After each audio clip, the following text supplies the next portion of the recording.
We're already in open session. I'm going to call this Truth in Taxation hearing to order. Allison, roll call please. Travis. Here. Klein. Yes. Phelps. Here. Rodriguez. Here. Kirby. Here. Hessad. Here. Becker. Here. Missing? Right, good evening. I'm going to just review a couple of the slides that we reviewed at the last board meeting regarding the need for a truth in taxation hearing. So just to review with the board, that whenever our aggregate levy is going to increase more than 5%, we're required by law to hold a truth in taxation hearing. Now, when the aggregate levy increases more than 5%, it can be for a couple different reasons. One, it can be because the taxing body is increasing the tax rate, or it can be because the EAV, which is the equalized assessed valuation of the properties within the school district, have increased, and that is our case here. So we are not increasing our tax rate. Our tax rate is staying $4.73, but EAV has increased substantially within Knox and Warren counties over the last 12 months. So as of our last projections from the county assessor's office, Knox County has a projected EAV growth of 5.6%, and Warren County has a projected EAV growth of 13.46%. Oops, I'm going the wrong direction. So we have our 6-year tax rate trend. As you can see, last year, tax year 21, our rate was $4.73. We're proposing a same rate of $4.73. So the tax rate is not increasing. So in very simple terms, the only way that a property owner within Knox or Warren counties that fall within our school district would see an increase in their property tax for our tax rate, our portion of the bill, would be as if their property had been reassessed and it's actually worth more than it was previous tax year, but our rate is remaining the same. In Knox County, they or the city, they reassess every 6 years, or what's their cycle they do, their appraisal? I'm not sure what her cycle, what the cycle is. Oops, I keep going the wrong direction, sorry. So if we look at our projections, if we look in the first column here, in 2021, this is our actual EAV, the extension that we received, which is $454,799,000. We're looking at an anticipated 5.6% increase, which puts our EAV for tax year 22 at $480,268,672. That's a $25 million, almost $25.5 million change. In Warren County, tax year 21, we had $20,508,320 as our EAV. We have a very small portion of Warren County, so that's why there's a substantial difference. That anticipated change is 13.46%, and so our projected EAV for tax year 22 is $23,268,740. That's about a $2.7 million change. So overall, we're looking at an aggregate increase of about 5.9% for the year when you look at both of those combined EAVs. And this is our levy request. So we're anticipating our extension's going to be an additional $1.3 million. You will see that the tax certificate that's actually on the agenda for tonight has an increase of about $1.53 million. That's an exaggerated levy because we don't have the exact EAV in at this point in time, and we reviewed all of that last year. But we're anticipating the extension will be about $1.3 million in additional revenue. That is potentially going to affect our EBF a little bit later on in the agenda. We'll talk about how that could potentially affect the EBF. So those won't necessarily be all new dollars to the district, they'll be offset dollars to the district. EBF. Evidence-based funding model. So to summarize, the proposed tax year 22 rate is $4.73.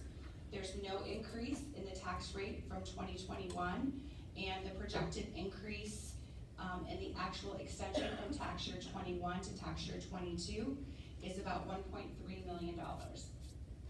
Does anyone on the board have any questions? Member Lyon? Yes, these are estimated. These numbers of increase in EAV aren't set in stone, correct? Correct, because the tax year does not end until December 31st. So we won't actually find out what our final extension numbers are until April and May of next year. So that's why it's important to do an exaggerated levy, which is to ask for more. So where the levy is concerned and the levy certificate, you can ask for more on the levy certificate, you just can't exceed that number. So if it comes in lower, you can only get what the actual rate is calculated at. So it's better to make sure that you can capture all of those dollars through your EAV and you exaggerate the levy a little bit. And that's why it's important to get those good estimates from our assessor's offices. Any other questions? Seeing none. Are there any comments from the public? Do you have any questions for Ms. Ham? Okay. Seeing none, need a motion to close this hearing? So moved. Second. Surratt. Aye. Lyon. Yes. Phillips. Aye. Rodriguez. Aye. Sharpie. Aye. Lester. Aye. Fletcher. Aye. Okay, now I need a motion to call this regular meeting. No, well, I'll just call this regular meeting to order. I need a roll call from that. Surratt. Here. Lyon. Yes. Phillips. Yes. Rodriguez. Here. Sharpie. Here. Lester. Here. Fletcher. Here. Okay, and if everybody would please stand for a moment of silence, followed by the pledge of allegiance.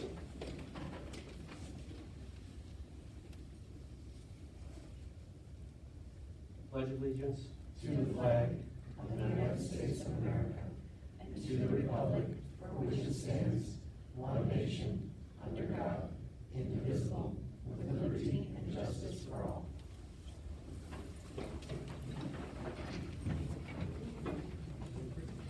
Okay. Next on the agenda, this is when we have recognition of public comment. We have two people signed up. First is Mayor Peter Schwartzman. You can approach the podium, make sure the microphone's turned on, and you have 5 minutes. The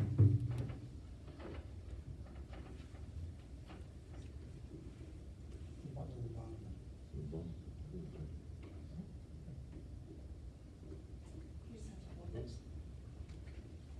There we go. There we go. School board members and concerned and engaged citizens. I come tonight as the mayor of Galesburg and as a proud parent of a student currently enrolled at Galesburg High School. I attended the recent safety meeting at the high school, and I commend you for all having that meeting. I've been hearing from the community over the past year of the trials and tribulations of our youth, both in school and out of school. COVID-19 definitely set everyone back, but it seems that our young people were the hardest hit, and that is why I'm here tonight.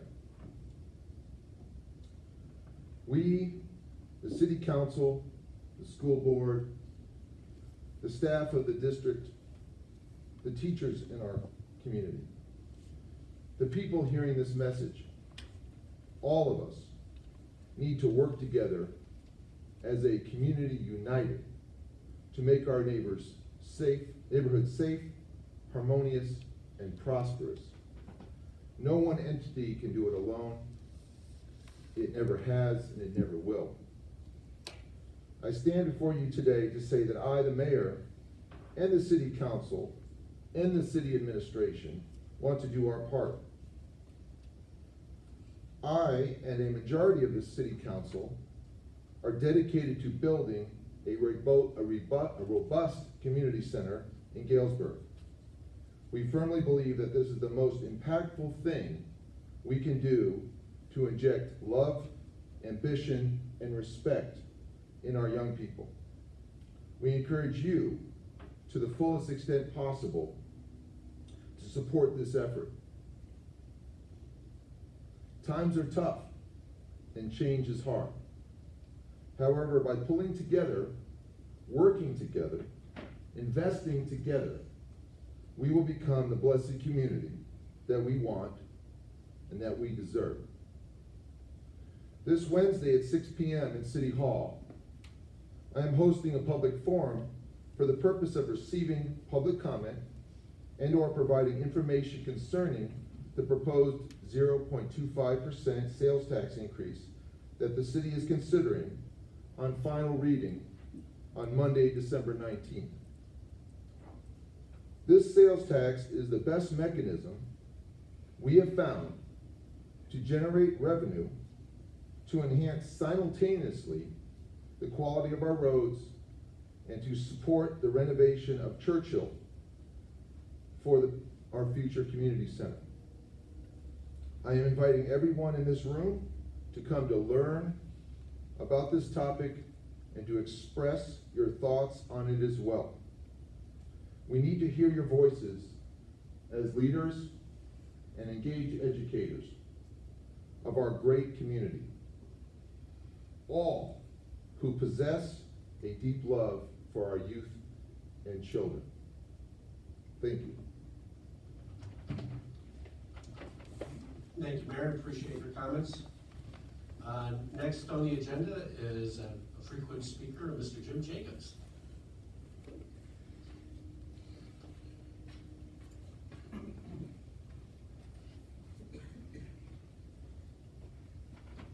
I fully support Mayor Schwartzman in this endeavor.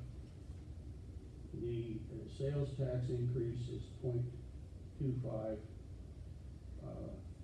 1/4 of a penny on a dollar. If you spend $12, you'll spend 3 cents more with this sales tax. If you spend $100, it'll be 1/4. If you spend $500, it'll be $1.25. At the last city council meeting, I held up a candy bar. Candy bar costs more than the tax you pay. Now, it's been a long time since I was in the classroom. Nearly 2 decades since I taught over at Churchill for 7 weeks after the sad passing of Al Davis. So I know that you do things differently now. You have a paperless education, I guess. So all I know is make Demon down, like, Star Trek or something. But I know enough about young people and care enough about young people to tell you that this community center, which will be for everybody, it will be all inclusive, but with an emphasis on the youth. That will help with some of the things I think you talked about at the security meeting, which I didn't know anything about. I had been there otherwise. I didn't know anything about it. Now, it's not gonna be a magic thing that's gonna, but it's, most of the social problems we face, I think, require many different keys to unlock the solution. And I think this is one that's a big one. Now, I also have something to compliment you on. I stood up here several months ago and asked you to please extend reverence to the memorial stones that we had at Nielsen School where I taught for 35 years. And apparently, you sent that message to the rescue mission people because Dale Carlson, who's on the board, asked if he could come talk to me, and he did. Asked me about the history of the school, and I said, well, I can tell you when it opened and up to 2004 when I left. After that, it's just hearsay. And we had a nice visit, and then we went over and looked for each of the stones. Dr. McLean, I went out to his house. Sarah McLean's stone was taken. He had Lackey Monument come and get it. And Greg Lewis came and got his mother's, Nancy Lewis, whom I taught with for many years. And somebody took Michael Collins and Tony Perez's stone. And Ryan Maxwell, who was killed by the dog over the east part of town, his grandpa came and got the stone. Former student of mine, Tommy Meade. The only person I have to hunt down only, it's a little girl named Haley Harkness who died while she was there at Nielsen School of Illness. And I'm trying to work on that. But they were very respectful.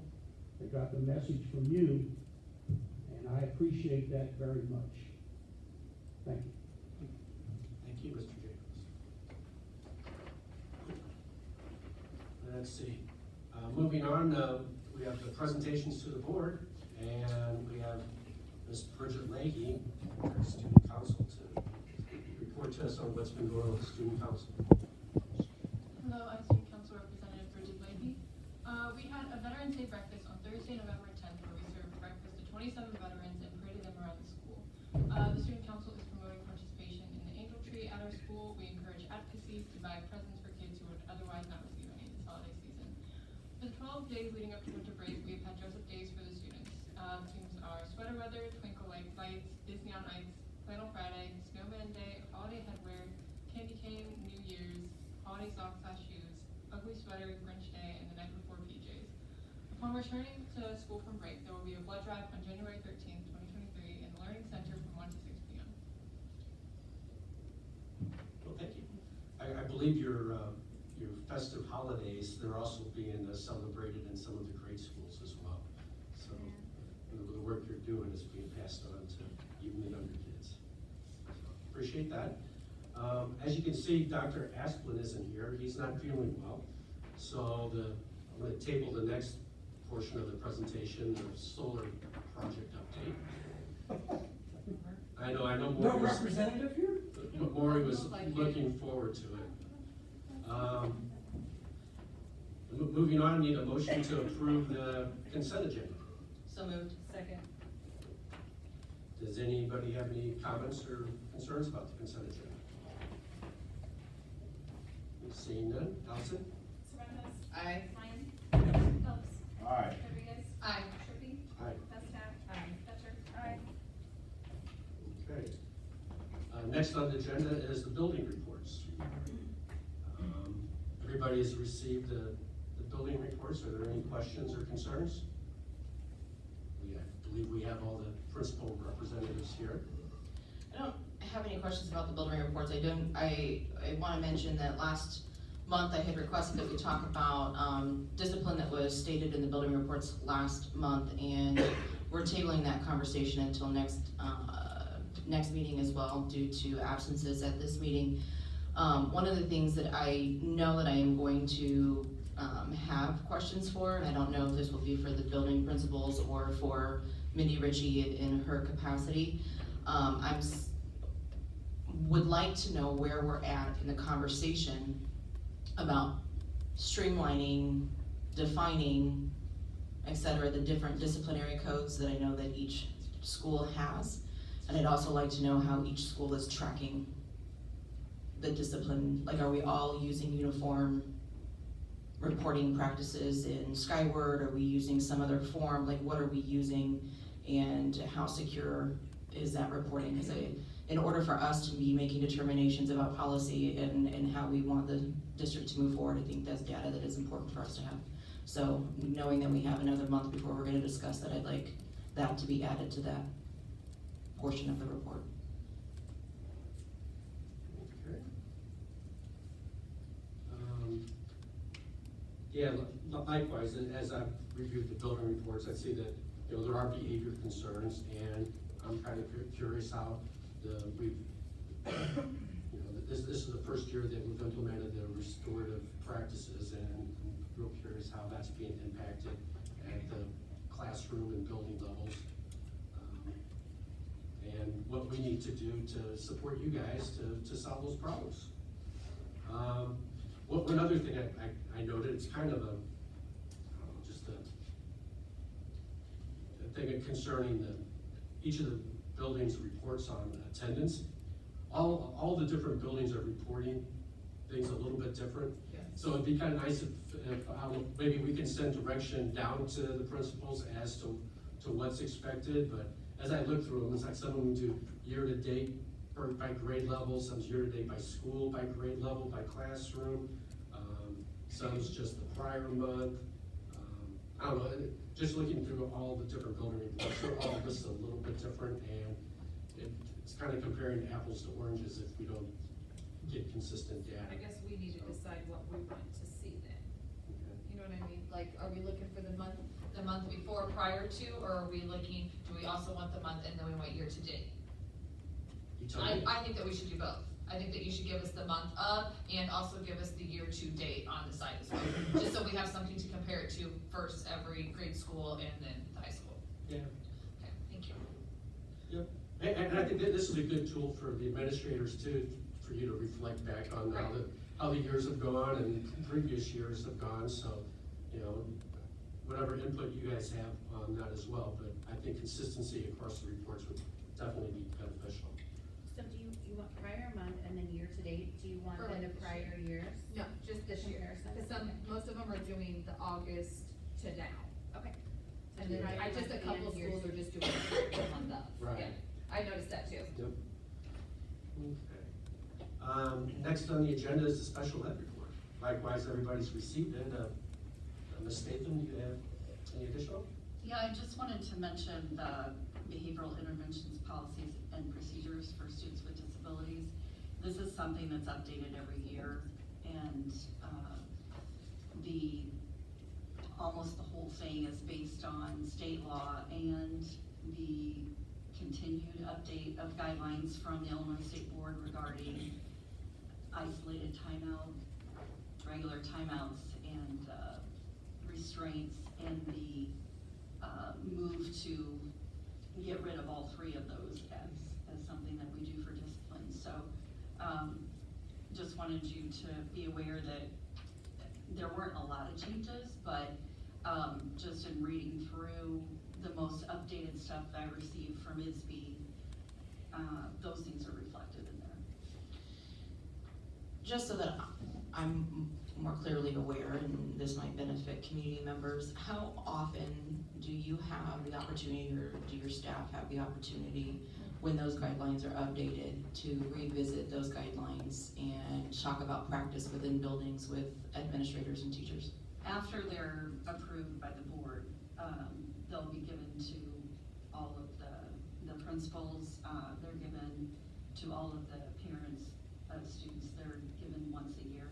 Okay. Just like the procedural safeguards Mhm. for the students with disabilities, they're given every year, once a year.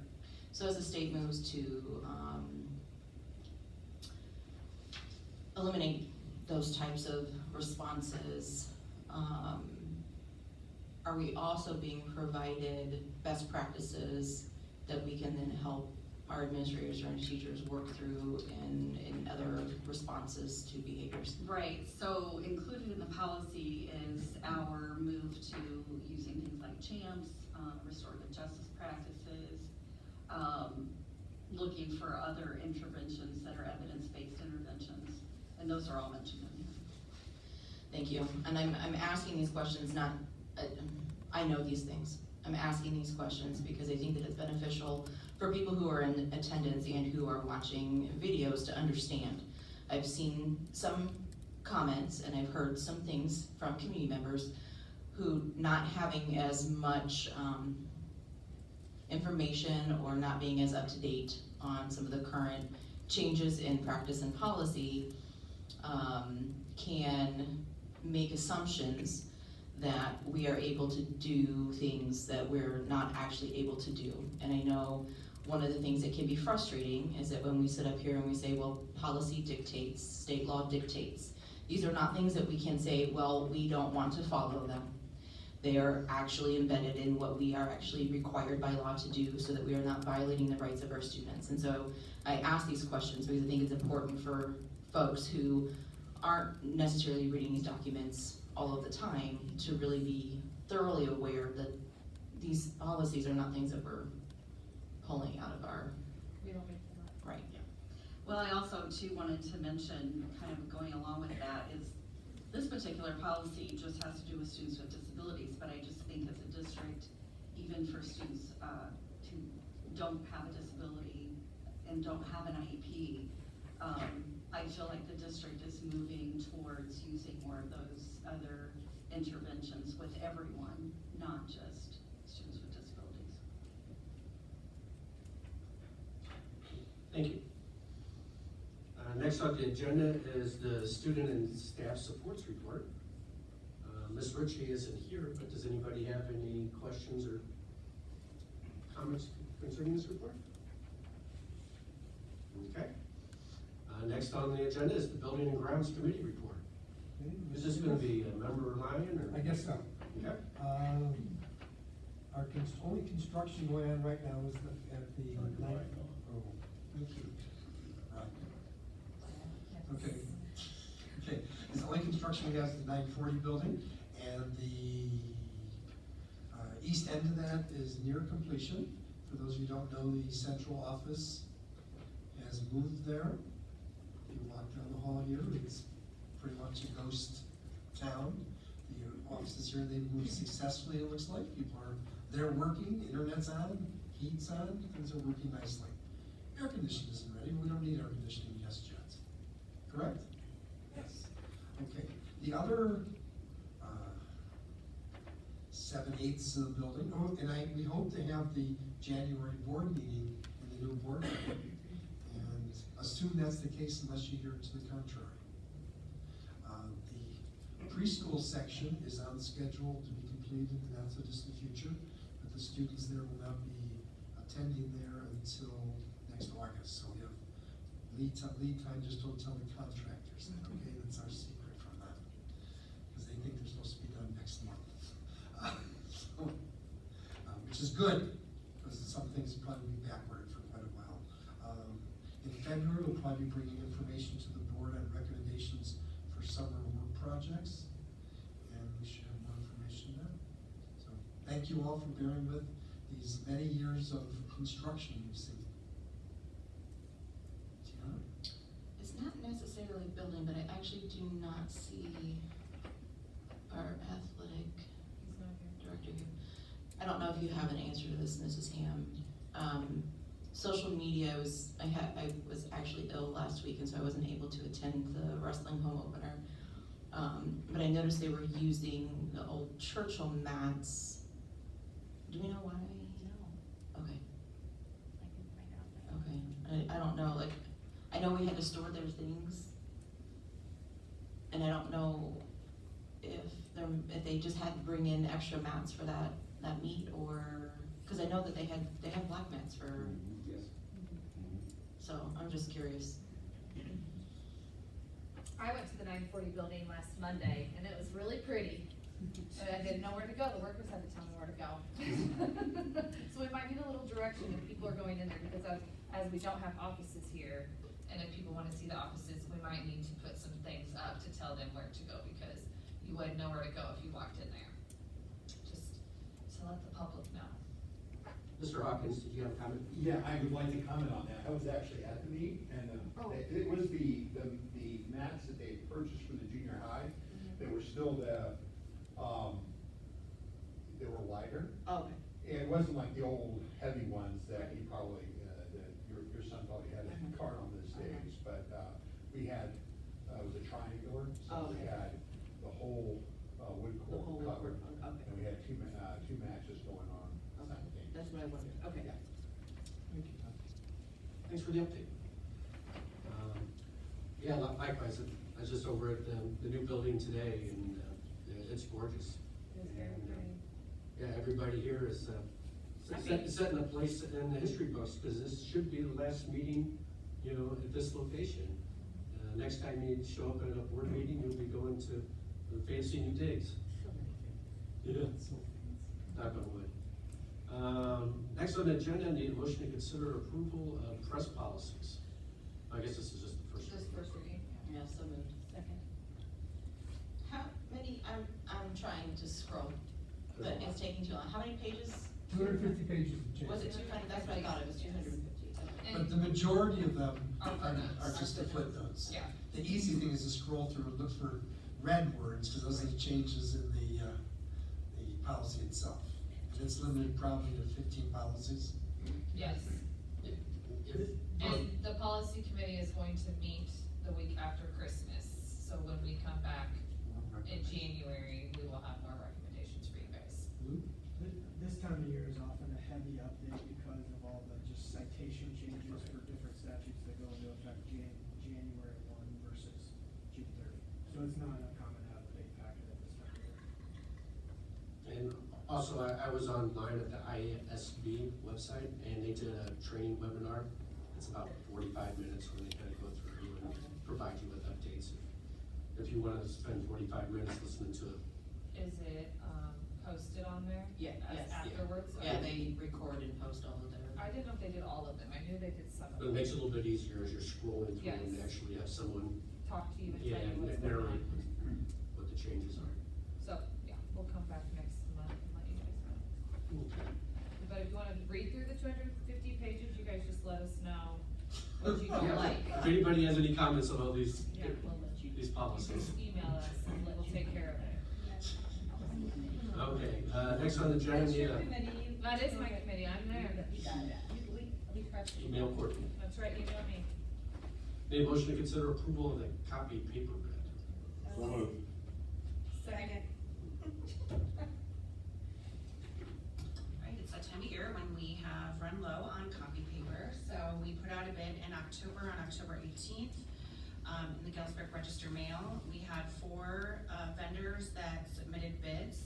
The winning bid came from Contract Paper in Cuyahoga, Ohio, at $4.17 a bid. We are not recommending, to go with the low bid. Mrs. Earp, put an explanation in her board report that the low bid did not send a sample, so we can't, ensure that the quality was the same on the paper. So we're actually recommending that we go with Veritiv, operating company out of Jacksonville, Florida, at $4.23 a ream. So we are seeing about a 26% increase from paper prices from last year, so, we'll continue to watch that, but I would anticipate we'll continue to see rising costs in that area.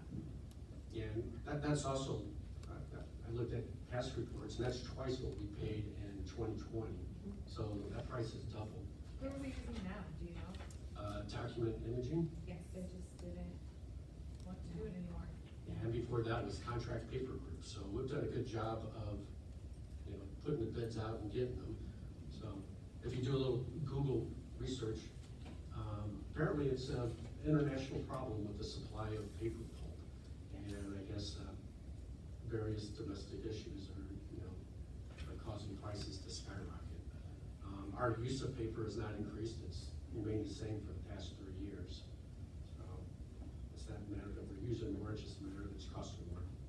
All of our paper products, including custodial supplies, hand towels, toilet paper, we're seeing an increase in all of those, so. We don't use towels in the bathrooms anymore. In some of the locations, we Oh, still, we do? You don't that have we don't have dryers? Bradley sinks in locations, we still do have some paper Oh, I towels. got one more. I haven't seen it. Allison? Oops. Yes. Rodriguez? Aye. Sharpie? Aye. Heston? Aye. Fletcher? Fuentes? Aye. Lyon? Yes. Okay, next need a motion to consider approval of the Silas Willard paint bid. So moved. Second. Ms. Amy, you gonna discuss this? or- Yes, Okay. and then I'm gonna turn it over to Building and Grounds. So we did our second bid opening for the Silas Willard, painting project, and we had estimated the work to cost around $100,000. We did receive 2 bids this time, which was encouraging, but unfortunately, the bids were substantially higher than had been estimated. The low bid was from WF Scott Decorating at $165,000. The other bid was from Lavadier Construction at $300,754. So, at this point, obviously, the low bid would be WF Scott, but I'm gonna turn it over to, Member Phelps, who is a member of the Building and Grounds Committee. That's as far as you're gonna go. Use the microphone, Ron. I'm using it for it. So as you can see, or you heard that the bids were way higher than anticipated. So it's our recommendation that we do not accept those bids. We've talked to our maintenance and our custodial, and we feel we can do it in-house on break and over the summer. The Lavadier bid purely is they didn't want to do it, so they thought if we were not prudent, we would go ahead and award that bid. The W.C. Scott, the bid, they're probably more than capable, but that's just an exuberant amount of money for what needs to be done. So we have talked with with Mr. Bradburn and all of his people and Jen and Maureen and I have talked, and we just don't feel comfortable spending that kind of money for what needs done there. So that's our recommendation. Thank you. Thank you. Mr. Feeney, to clarify, a vote no means that we do not accept the bid? Right, you would be moving to reject all bids. Okay. Allison? Rodriguez? No. Sharpie? No. Travantis? No. Estek? No. Ketcher? No. Lyon? No. Phelps? No. I think that in the history of 7 years that I've been here, that is a first for me, right there. A no? Yes. 7 no's? Yes. Well, that doesn't show up in the bill. They have representative there. Yeah, they did have representation at the bid opening, and the reason I say that, we've bid this one other time and nobody showed up. Right. And so we put it back out, and we did at least have representation. And like I said earlier, I think the high bid, they were just thinking if we were not prudent enough and bid it, they were gonna make a lot of money. Okay. Next on the agenda is discussion regarding potential evidence-based formula changes and the impact. Ms. Hayden? Okay, hold on. It's gonna be exhilarating. Yes. So- This is fun. I'm looking forward to it. Okay, so tonight, we're gonna get in the weeds about evidence-based funding. This is a very complicated formula. This is a very complicated issue. So, I tried to pare it down as much as possible for the board and also for our audience and our community. But I encourage you, if anyone has any questions after this, to come and see me, because it is complex and there's a lot of different factors that go into this. So I wanted to give information, but there's definitely many, many more layers to this, so. Austin, if you could turn to the first slide for me, please, thank you. So the evidence-based funding model went into effect in the 2017-2018 school year. Prior to that, everyone was familiar with general state aid. General state aid was based on a relatively simple formula in that it was based on attendance. So that is why attendance was such a huge issue. But with evidence-based funding, there's a lot of different factors that go into determining what your tier status is. But the major change from attendance was a shift to enrollment. So that's very helpful in terms of, we want to fight truancy, we want students to come to school, we want them to be engaged, but that kind of shifted that conversation from attendance to enrollment in 2017-18. The purpose of the new funding model was to create a system that provided more financial assistance to school districts that had fewer local resources, had greater student needs, and included a higher percentage of special education, low income, and EL students. And we're gonna see how that factors in here in a moment. The EBF funding formula is determined in 3 steps, and we're gonna talk about these steps a little bit more in depth. But step 1 is to determine an adequacy target for your district. Step 2 is to determine what the district's own adequacy level is. And then step 4 is to determine where the district falls based on that adequacy level in their tier structure. So there's a base minimum funding, and then depending on if you're tier 1, tier 2, tier 3, or tier 4, it determines how many extra dollars you receive in the formula to help meet that adequacy target. So what is the adequacy target? If you could just flip the next slide, thank you. So a district's adequacy target is the sum of all educational cost factors based on the investments set in the EBF plan. And I'm gonna show you examples of the different targets here in a moment. But a district's adequacy target changes every year due to updates in the average student enrollment, average salaries, and cost factors that are recalibrated by the state each year. Adequacy targets are determined by evidence-based practices and optimal educational staffing levels and resource allocations. And those come from 3 different areas, which the first is core investment factors, the second is per student investments, And then the third is considered additional investments, which are to take into account for low income, EL, and special education students that research shows are more costly to educate students with those needs. So the first adequacy target is the core investments, and it's difficult to see on here, but this is also on our agendas. But the core investments are research-based equivalencies that show what the optimal number of ratios of staff members to students are based on a student's category or needs. So if you look at the very first one, which are core teachers, research shows us that in K3, for low-income students, the optimal class size is a 15-to-1 ratio. For non-low-income students, it's a 20-to-1 ratio. What's important to know about this is the model creates a funding mechanism to encourage districts to attain this goal, but it does not require that we have these funding models at these levels. So although the optimal class size of 15-to-1 in a low-income school setting is optimal, a school does not necessarily have to divert its dollars in that specific manner. Right now, with staffing shortages and the teaching shortage, it would be near to impossible to meet some of these goals that are within here. This is based on research and what the optimal ratio would be. The next adequacy target is the per student investments. So these are actual dollars that are attached to specific subgroups of students. So for instance, gifted students, there's a $90 per student calculation that is given to the district based on our enrollment for gifted students. We get $125 per student for professional development. So there are a number of cost factors where we actually just get a per student allocation for these different evidence-based portions of the formula. Then under the adequacy targets additional investments, you will see that we have, once again, student to staff ratios for intervention teachers, pupil support, extended day teachers, summer school teachers. Once again, these are optimal levels of funding that the formula takes into account, but the district is not held to meet these numbers because in many cases the staffing requirements would not be attainable due to shortages.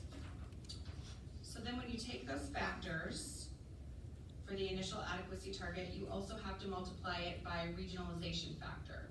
So because different parts of the state, it is more costly to employ individuals for benefits and for salaries. There was a regionalization factor that was placed on that. So our regionalization factor here in West Central Illinois, and specifically for Galesburg, is the lowest regionalization factor in the formula, which is 0.9%. So when you move up to the suburbs or down into the Metro East area, you'll see those higher regionalization factors that take into account for what is needed to employ your workforce. And then you end up with a final adequacy target after you multiply that. So the next slide shows about how to determine your local resources, because your local resources are a huge part of the formula, and that's kind of the reason we're having this conversation tonight, is how would the potential increase in our EAV and our tax revenues impact our evidence-based formula. So you look at your local capacity targets, plus your corporate personal property replacement tax, and then your base funding minimums, and then you get your local resources, you divide that by your adequacy target, and you actually get your district's adequacy level. So for fiscal year 23, the district's adequacy level was 70.4%. In order to remain in tier 1, districts had to fall under 73% in order to remain in tier 1, and we're gonna show what those dollars look like. The best tier in terms of funding to remain in is tier 1, although ideally you would love to be a tier 3 or tier 4 school, because that means your local resources are able to cover your adequacy requirements for your district. So although we receive the most dollars from the state, that means that locally we're unable to generate enough to meet our adequacy requirements for our students and staff. If you turn to the next page, determining the state contribution. So once again, you take the base minimum funding plus the tier funding, and then you get your evidence-based formula. Within that base funding minimum though, there were some of the old general state aid formula dollars that were rolled into that base, funding minimum. So the general state aid plus the stop loss gaps that were included in that, English language learners education, which was a separate grant that we received from the state, special ed personnel, special ed funding for children, and special ed summer school, which all used to be individual grants from the state of Illinois, were all folded into that base minimum funding formula. And so we no longer receive those dollars separate. That is just part of our evidence-based formula. The prior year tier funding is then added to the BFM and the next year, which is the base funding minimum. Property tax relief grants and district intervention funds are also added to the base funding minimum. We do not receive either one of those from the state, so that is not part of our factor for the district. And then tier funding varies from year to year depending on what those adequacy targets are for the district. So if we look at the next slide, once the funds are available and allocated by the state, tier distributions are identified by the percentage and calculated by each tier. So the evidence-based formula receives a portion of the new dollars based on your tier allotment. So tier 1 receives 50% of all new funding. Tier 2 receives 49% of all new funding, and then tier 3 is 0.9%, and if you're tier 4, only 0.1%.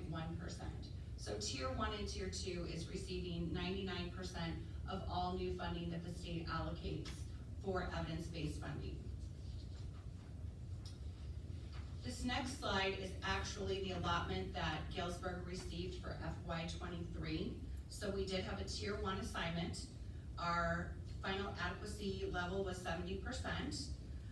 All districts with the final adequacy numbers had to be below 73.2% to be tier 1. In tier 2, it had to be between 73.3 and 90% for tier 3, 90.1 to 100%, and then anyone who was over 100% was in tier 4. Our tier 1 funding was $461,692, and our tier 2 funding was $465,872. So those were the tiers that we're talking about.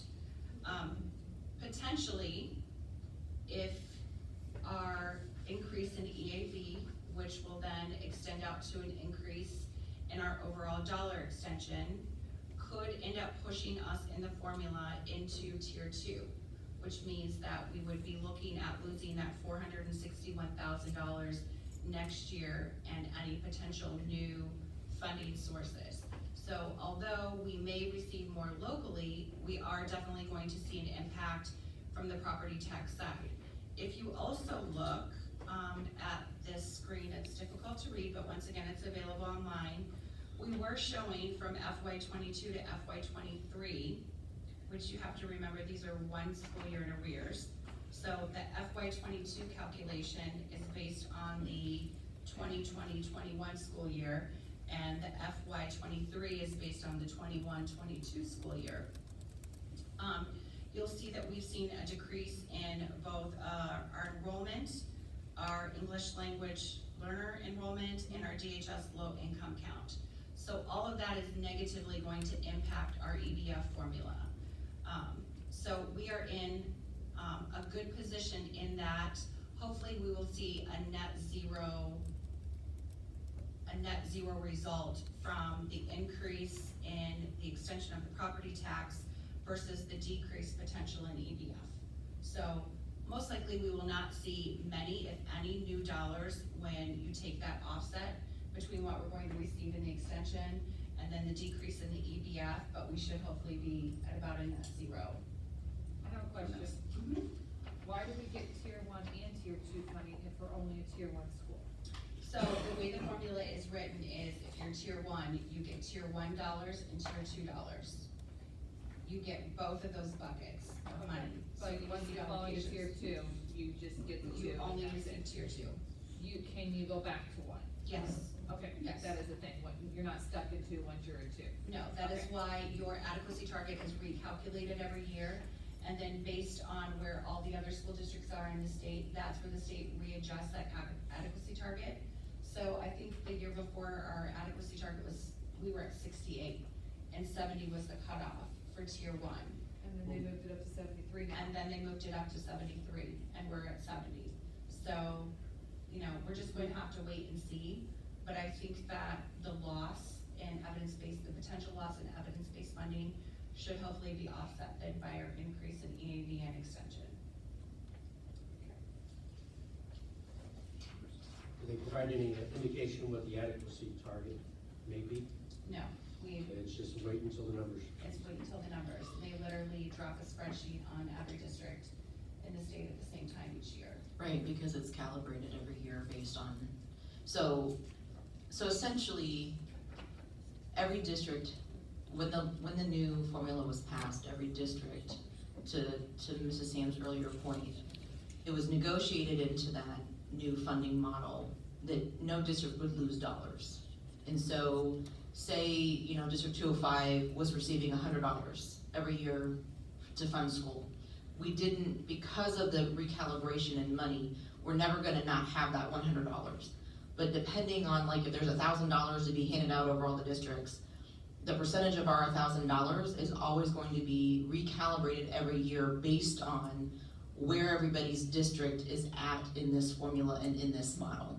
Who's meeting adequacy, what is their local resource capacity, who's a tier 1, who's a tier 2, and these things are constantly changing because the dynamics of individual district economies are changing depending on where they're at in the state and what impacts they're having locally, right? So we have some districts that are tier 4 that have potential loss in the future if they have loss of economy. And so you think of some of our districts in the state that pull large amounts of their local resources from revenue based on what kinds of employment they have in the area. And we still, I think, have districts in the state that have nuclear plants, right? And that money that they receive really supports those districts heavily. And if that plant closes, that's a loss of income for that district. And so the next year, the potential for that district to be recalibrated because of that loss of income increases. So this model is meant to be a living, moving model that adjusts to the needs of each district in the state of Illinois.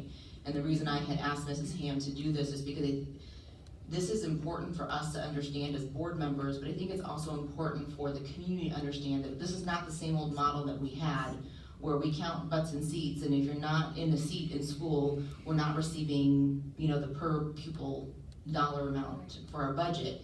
And the other part of this budget is that those 26 factors, and not all 26 were up on the board, those 26 factors are guidelines for where we're supposed to be allocating our dollars based on best practices.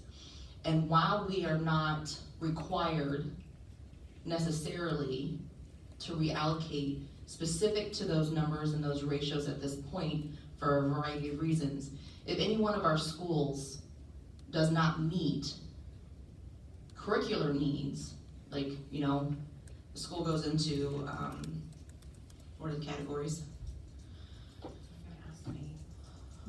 Needs improvement, or no? What are the? Ask my principals. For adequate, for, We have targeted. Yes. And right now, we have one group that is considered, one subgroup is considered targeted. Correct. At our junior high level. All other schools are considered commendable. Thank you. In our district, but we have a junior high subpopulation that's considered, receiving targeted reporting. Correct. Support. So that's when it comes into play, where we may, like districts who have more than one population who's in a targeted, or if they have schools, right, whole schools, then the state reserves the right to come in and say, okay, you have to reallocate your budget according to what the EBMF model has dictated in a more direct way.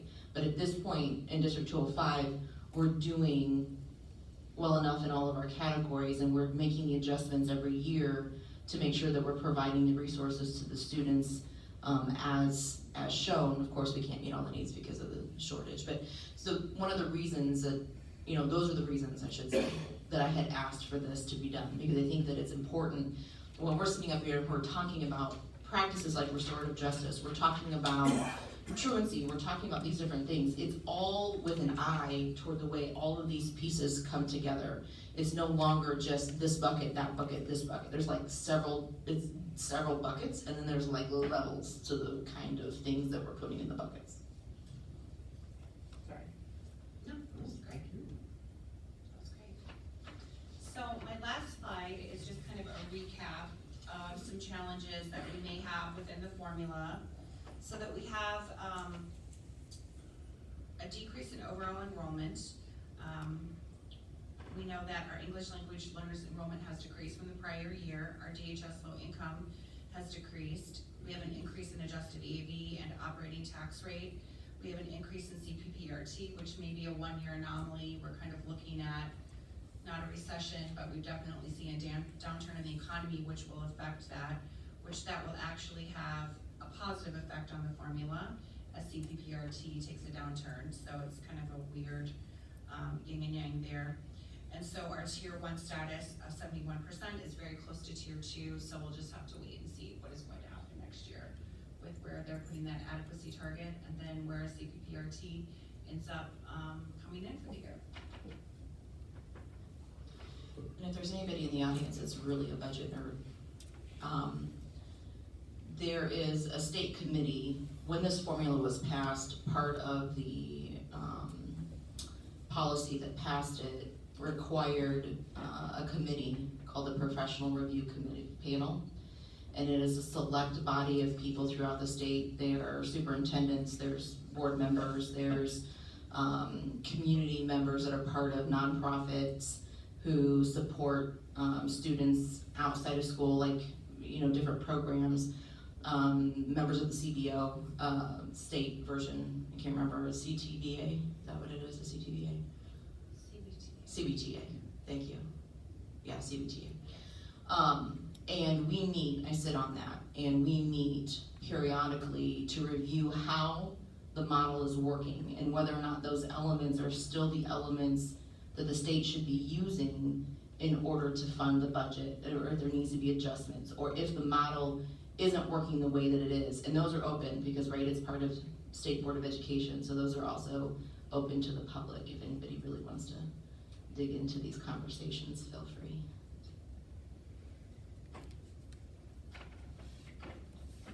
All right, hopefully no one's glazed over. Does anyone have any questions? All right. And once again, if anyone has any specific questions or wants to talk about EVF, I would love to sit down and have that conversation with someone. Well, thank you. Yeah. She loves it. Well, I think it's important because we have talked about at the state, when I first started at this table, and I hate to keep talking about this, but when we first started this table, this district was running at a deficit. No shade to anybody before who sat at this table before, but the reality is we were running at a deficit for a variety of reasons. And in the 7+ years, 7 and some months that I've been sitting at this table, people sitting at this table with me have had to make some very difficult choices in order to make sure that we were no longer running at a deficit. And we're not running at a deficit. We've been able to do a lot of good work in this district and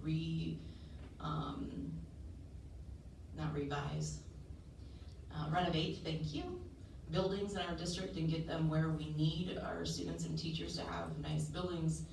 Do it without raising the taxes from our portion, and our policy has shown that we for lay people talk, we have money in our savings.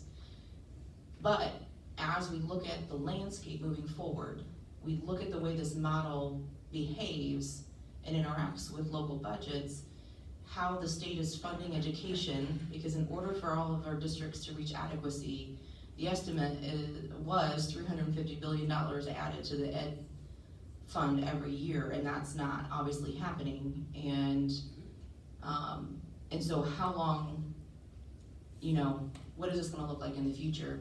when we look at increase of costs, when we look at salaries, when we look at all the things that we need to do, this is, and it can feel like your eyes are glazing over, but it's important to the conversation.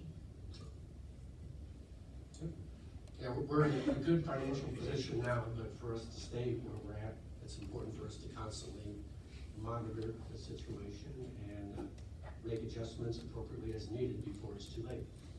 Correct? Small corrections. Yes. Well, it's a good discussion, and it's a good segue into the next one. I need a motion to consider approval of the tax levy. So moved. Second. Okay. Everyone has the certificate of levy in front of them. This is what we reviewed last month. There are no changes. We did not receive any updates from either the assessor's office. So we're looking at a total levy of $24,113,208. As a reminder, this is the exaggerated levy, so we're really not anticipating this much revenue, but we won't know those final numbers until April.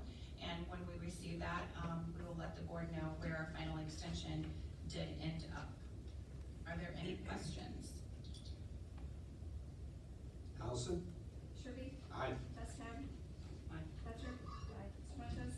Aye. Lyon? Yes. Phelps? Aye. Rodriguez? Aye.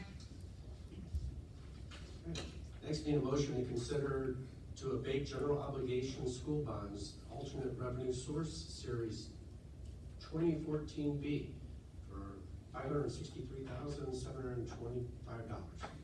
So moved. Second. So each year when we approve the levy, we also have to abate our Series B bonds, which are the bonds that were secured using the 1 cent sales tax revenues. So if the board does not go through the formal process of abating those, then that tax liability, or that bond liability would go on to the taxpayer. So we have to go through a formal process to abate it to ensure that our 1 cent sales tax is covering those bonds.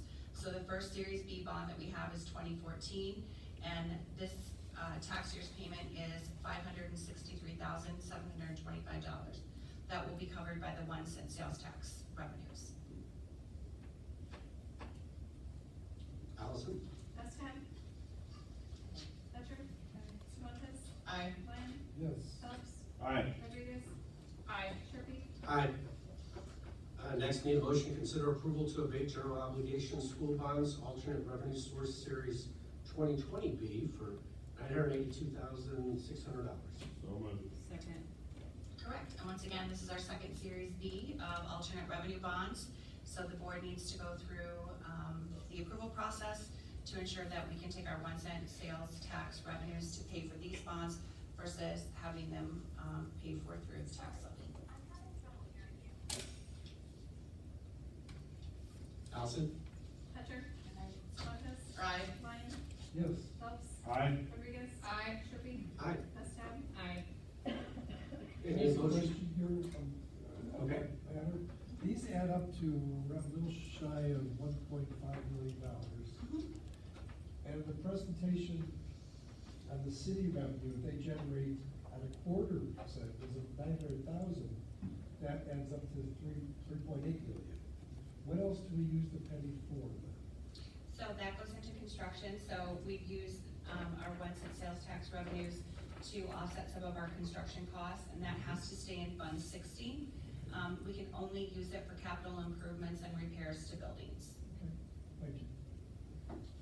These are expenses we didn't have to borrow for, we're just paying as we go then. Correct. Thank you. Okay, need a motion to consider approval of a new job description. So moved. Second. Okay, everybody read the new job description? I believe it's just an addition to the, Right, it's just, to add Title IX investigations. correct, it was just an adjustment to someone's already existing job description. Okay, Allison? Strumelob? Aye. Lyon? Yes. Phelps? Aye. Rodriguez? Aye. Sherby? Aye. Testam? Aye. Fletcher? A motion to consider approval of personnel report. So moved. Second. Any comments or concerns? Allison? Lyon? Yes. Phelps? Aye. Rodriguez? Aye. Sherby? Aye. Testam? Aye. Fletcher? Strumelob? Aye. Okay, Ms. Ham, would you know anything about these next two, or? grievance update? I do not. Okay, since due to the absence of Dr. Epps, I'm gonna table the grievance update and report on FOIA requests. And move straight on to comments by the Board of Education. And I'm gonna start on my left with Member Phelps. Whoa. No comment. You didn't know what to expect. I know, kind of mixed things up. Wow. No, I can't go with that. Oh, jeez. So we are on the home stretch for the first semester of school. And I know it's been a challenge, but I would say, I hope everybody agrees the buildings are pristine. We've got things to where it's a great learning environment. But I want to thank everyone in this audience and listening, thank you. We've had to make some tough decisions, and I know your daily grind is tough, I get it, and I thank you for what you do. Please take time for family, friends, and everything on the break. Enjoy that time, don't think about school, it'll still be here when we get back in January. Enjoy it, but I want to say a sincere thank you for everything you do. I don't want to talk much, I just want to wish everybody happy holidays and thank you for everything. Dr. Lyon. Oh my God. No. Well, Don't abuse that. well, back to the building and grounds thing. We've been well used the new Pike Performing Arts Center in the last few weeks, and it continues, so we do a little advertising here for the use of that building coming up. Last month, we saw it used for the first dramatic presentation, She Kills Monsters. And last week, the 9th to 12th grade 2 bands performed with Western Illinois to a near capacity crowd. And this week, we have the choir taking over the facility with tomorrow, the 7th and 8th choir at 7 o'clock, and the 9th to 12th choirs on the 15th, which is Thursday nights. And then next week, we even have another concert, a week from tonight. The 7th and 8th grade band will be at 7 o'clock. So the community should see the facility. Every time I go in, I'm sort of awestruck, and I'm very glad we have it for our students. And once again, I think Rodney did a great job thanking everyone. We all appreciate everything that everyone does. Okay, Member Rodriguez. I just want to say thank you for the evidence-based funding report. It is kind of just not fun to learn about, but it's something that we need to keep talking about. We need to know what's going on and stuff like that. And I hope everybody has a happy holidays and you guys fill your cups with lots of love and take a break from your jobs and enjoy your time at home with your families.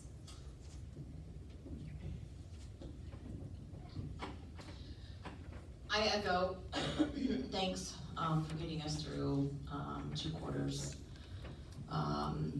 It's, we're still seeing struggles in all of our buildings for, a variety of reasons. And so I do want to echo something that Mayor Schwartzman said earlier. And, and I had these thoughts at the forum that was held, about a month or so ago. The work that our teachers and our administrators do in our buildings is good, necessary work, but they cannot do this on their own. For far too long, as a society in general, we have started to push our responsibility as community members and as family members onto our teachers and to our administrators for taking care of the whole student. And they can only do so much. And so, as we continue these conversations, and we look to figuring out how to support the whole child, we need community members and family members engaged in that conversation. And I know, speaking from experience, that can be scary, and that can be overwhelming at times, because I'll be honest, not every day that I had in school, or not every day that my son had in school, was always a positive day for him. There was interactions within classrooms and with peers that were difficult. But as a parent, it's my responsibility to advocate on behalf of my child and to create relationships with the teachers and the administrators in the buildings. And so we really need, instead of finger pointing and what I think some community members think are quick fixes, we can't do that. And I'm gonna be very honest and say our answer is not to just kick students out of school.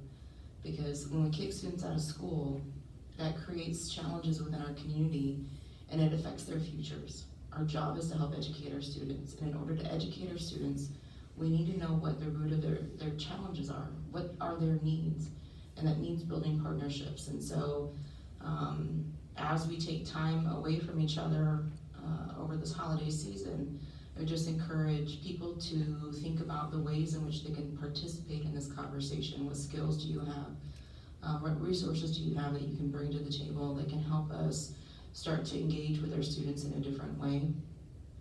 And how can we bring community members to the table who might feel like their voice has gone unheard for a really long time and are looking for ways to re-engage with teachers and educators in our buildings? Member Bastet? Always gotta go after Tiana. I know, it's a hard act to follow. Alright, so I have a list of things. So the first thing is I got to do the delegate assembly, which was a very good experience for me. Last month, a room full of individuals. How many people? Well, the number kept jumping. So approximately like 409 individuals, but this was the first year that we got to utilize a remote to vote. So that was very, very interesting time. We got to vote on resolutions, which I'm sure is gonna be part of those policies that you guys will be looking over. Internet. I am really, really enjoying what I'm seeing on the internet from all schools. It's really good stuff, really great stuff. Keep that up. Girls basketball. We have one of the best programs in the state of Illinois, and I hope we get a chance to recognize those girls.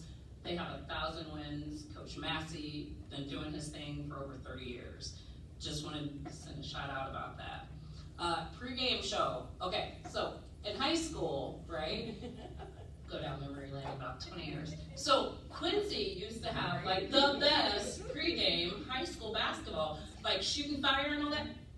Galesburg's where it's at, okay?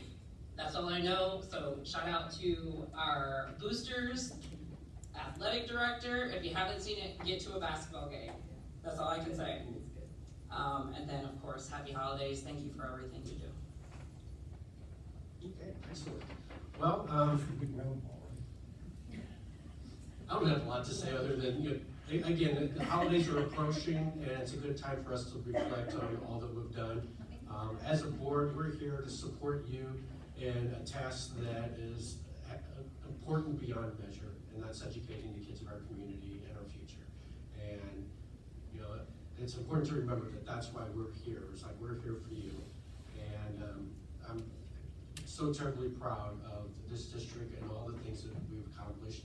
And it's because of each one of, not just the people here, but the people that are online and the teachers and, all the staff that's working day in and day out. It's a hard grind, and it's sometimes a thankless job, but we do appreciate you. There are people that do appreciate all that you do. And, fortunately, we have a little bit longer break this holiday season, and it's a good opportunity for everybody to recharge their batteries and get ready for the second part. And like I said, this is the last meeting, I believe, at this facility, and the next one, we're moving on to bigger, better things. Next on the agenda is any future agenda items. Does anybody have some? Yeah? No? It's already gonna be there. Excellent. The next meeting date is Monday, January 9th at 7 p.m., hopefully at the 940 building if all goes well. Need a motion to adjourn? So moved. Second.